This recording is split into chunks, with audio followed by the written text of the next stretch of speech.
Lotus Music present Music JS Brother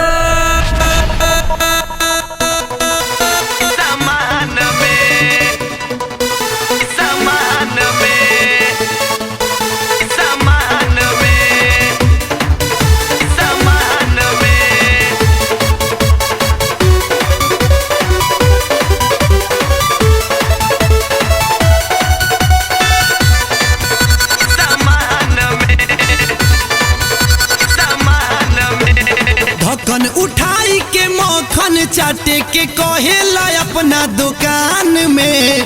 ढक्कन उठाई के मक्खन चाटे के कहेला अपना दुकान में।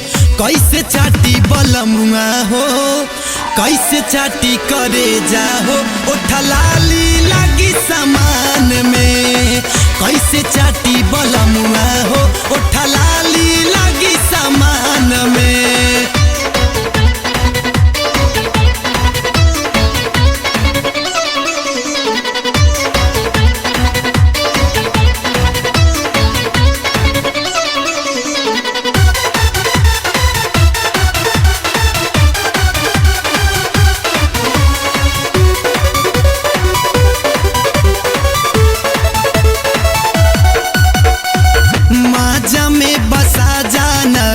बुझेला साजन हो, करेला गजान काहे तहरे हदान हो।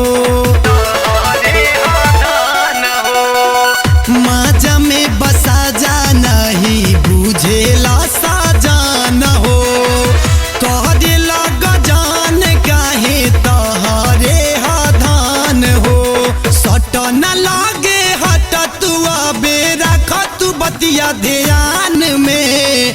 कैसे चाटी बलमुआ हो, कैसे चाटी करे जाहो, उठलाली लगी सामान में।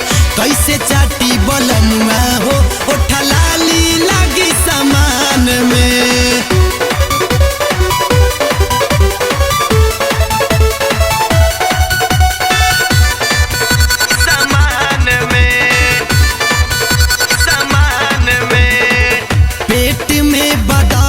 राजा मीठे मीठे काल से होखेनी बेहाल सैया अब रौरा चाल से।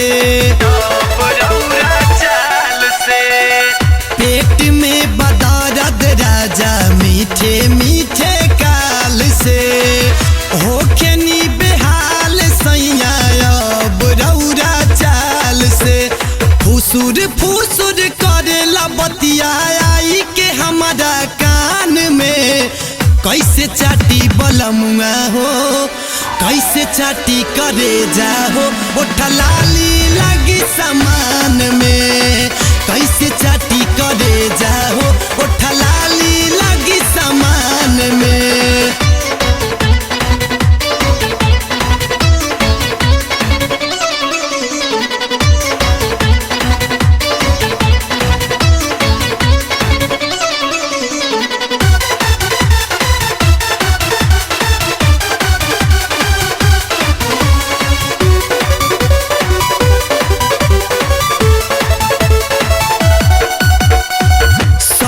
केहू जानी तो हो खीनू बदनामी, काहे ना धनंजय के समझावेला शिवानी।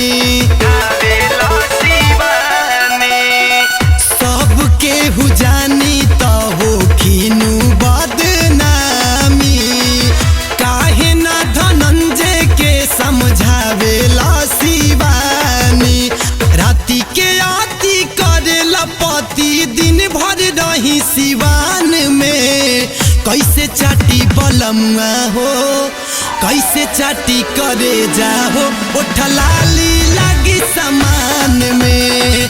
कैसे चाटी करे जाहो, उठलाली लगी सामान में। ढक्कन उठाई के मक्खन चाटे के कहेला अपना दुकान में। ढक्कन उठाई के मक्खन चाटे के कहेला अपना दुकान में।